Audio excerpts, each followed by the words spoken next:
Hello, good day to me, Andy, and this is Andy Wright Travel News. Now, the story today I'm going to talk about is Ryanair. Now, I wouldn't normally talk about Ryanair because I don't fly on them, and I actually feel sorry for all airlines. I feel sorry for Ryanair and all the other ones that are out of business because this last year the shutdown has destroyed the travel industry, as far as I can tell. And of course, low-cost airlines like this, they rely on frequent flying and short trips, and of course they're not making any money, and they still have to pay overheads. You can ask yourself, the question, why? Why is all this happening? There's a plan, and if you go and research it, you can look at the net zero carbon. So it's a plan, a worldwide plan that is linked to the climate change. And of course, if you've been aware of what is going on, David Bellamy, for example, has been saying how much the climate change plan is a load of rubbish. What is your view? Do you believe man-made climate change is happening? Absolutely not. And why do you? What backs up your belief on that? Because there is no actual proof. There's a whole series of computer models, and you can fiddle computer models to say what you like. If you actually look at the fact that for the last 10 years, man-made global warming, if it was working, has stopped because the temperatures have gone down. And right at this moment, we're heading for 30 years, pretty cold thing. You've just had wonderful ski seasons, so have we, around the world. So what do you put there is no proof at all scientifically. There are just models. Well, but what proof would you get? I mean, that's the thing, is you're talking about thousands of years of human history. So what proof could we possibly have other than scientific modelling? And I can read you a list of the groups that do believe that man-made climate change is happening. They're the Intergovernment Panel on Climate Change, US Global Change Research Program. Talk about climate change. I mean, but the list of people who believe it's happening is much longer than the people who don't believe it's happening. And every recognised government advisor to government on science believes it's happening. So how can you sit there and say it's not? Well, why are most of those governments now saying, come on, we really can't afford this, it's going to bankrupt our economies? And they're changing their mind. Over in Australia, right or Merkel in Germany has said, if we lose those things, but that's a different issue, isn't it? No, it's not an issue. It's a different issue between inside. Whether it's happening and whether we can afford the remedies. I mean, a lot of people will say scientifically climate change is happening, but we don't actually agree with the Kyoto process, which involves counting trees and those sorts of strange equations. We don't believe in that side of it. But there's a difference between affording it and whether it's happening or not. Let me go back to Pommyland. We've been told all the time that we're all going to die because of global warming and there's nothing we can do about it.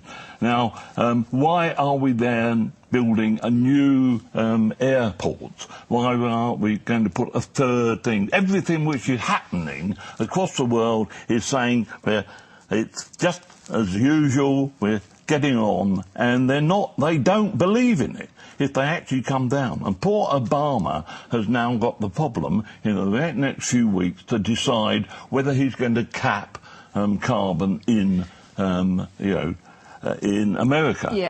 It's all very natural. It's a natural cycle for the Earth.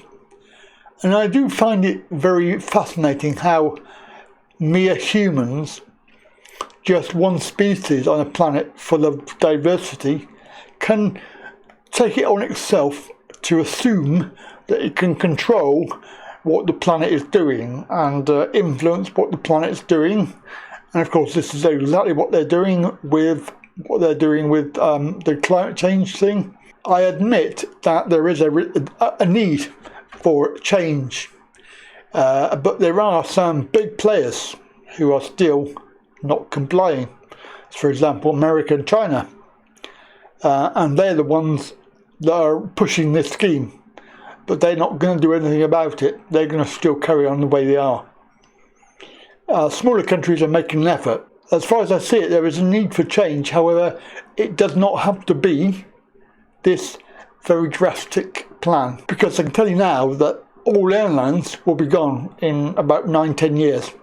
So I'm actually quite shocked that Ryanair is not picking up on this, because if they want to stay in business another 20-30 years, they're going to have to do something now, because in 10 years' time they will not be around. I find it very, very frustrating that people cannot understand what is going on. There will be no planes, there will be no shipping by 2050. It'll actually be zero.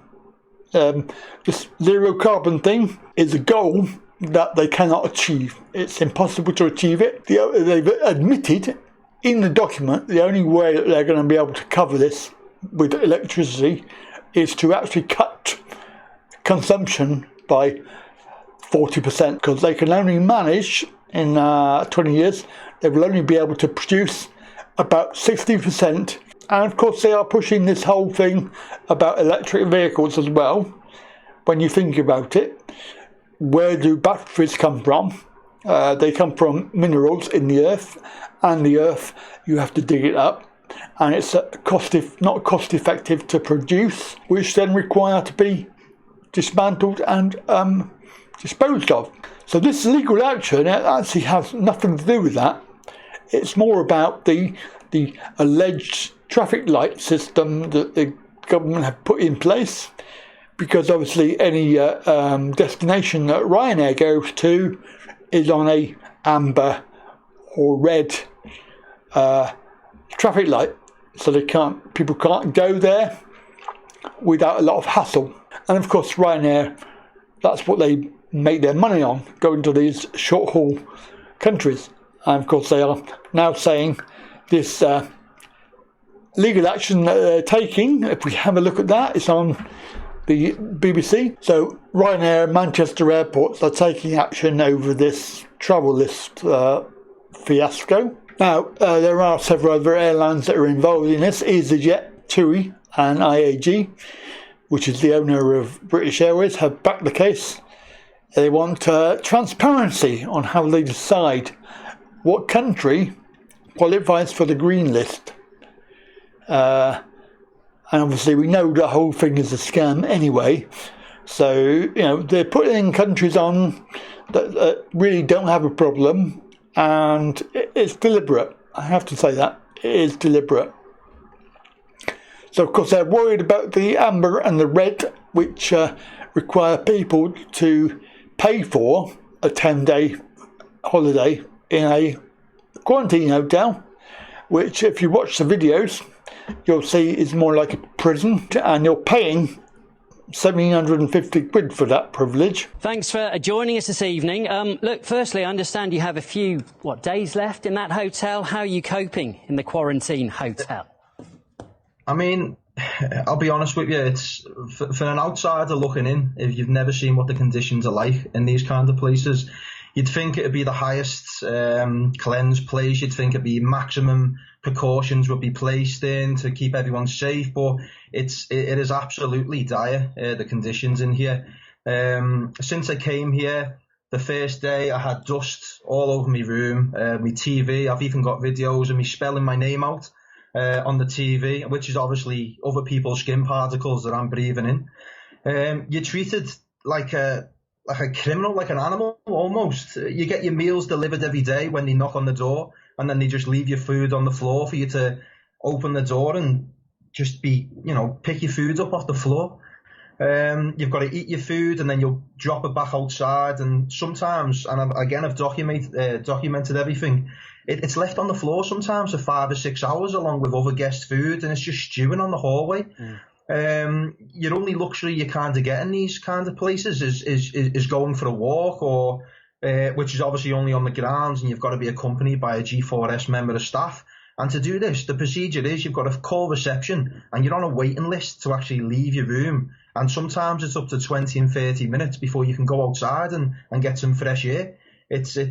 Honestly, I've got pictures, I've got videos, I've got everything. The big thing for me is the precautions that aren't taken. Extreme measures were put in place to detain me, as you've seen in the video, and bring me here. So I'd expect that to be matched by extreme precautions taken, and they're not. The G4S staff that have got the contract for these kinds of hotels, the only PPE they wear is a mask. I've got pictures of some of them not even wearing it properly, so beneath the nose. And I've even got pictures of ones that haven't even got it over the mouth, which means they shouldn't be wearing it altogether.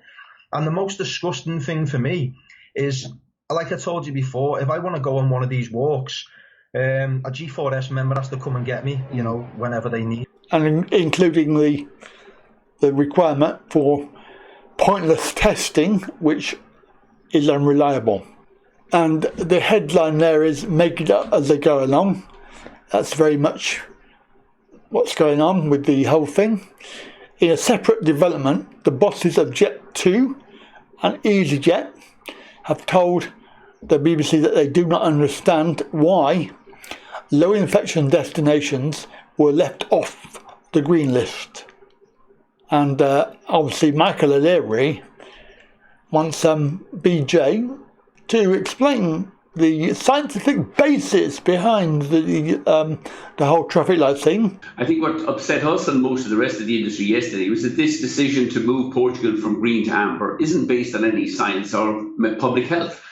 Portugal has vaccinated 40% of its adults. It has the same low COVID case rates as the UK, 50 per 100,000 of the population. And what we don't understand is why the UK, which has been so successful with vaccines, is expecting its vaccinated citizens travelling to Portugal coming back to quarantine. They've already been vaccinated. So they're making it up as they go along. It's more mismanagement of the COVID recovery by the Johnson government. And sadly, it's created unnecessary disruption and stress for thousands, hundreds of thousands of British families. So we'll have to watch this, because obviously I think that the airlines have a lot more money to challenge the government, and I think that they're going to be disappointed, because there is no logic.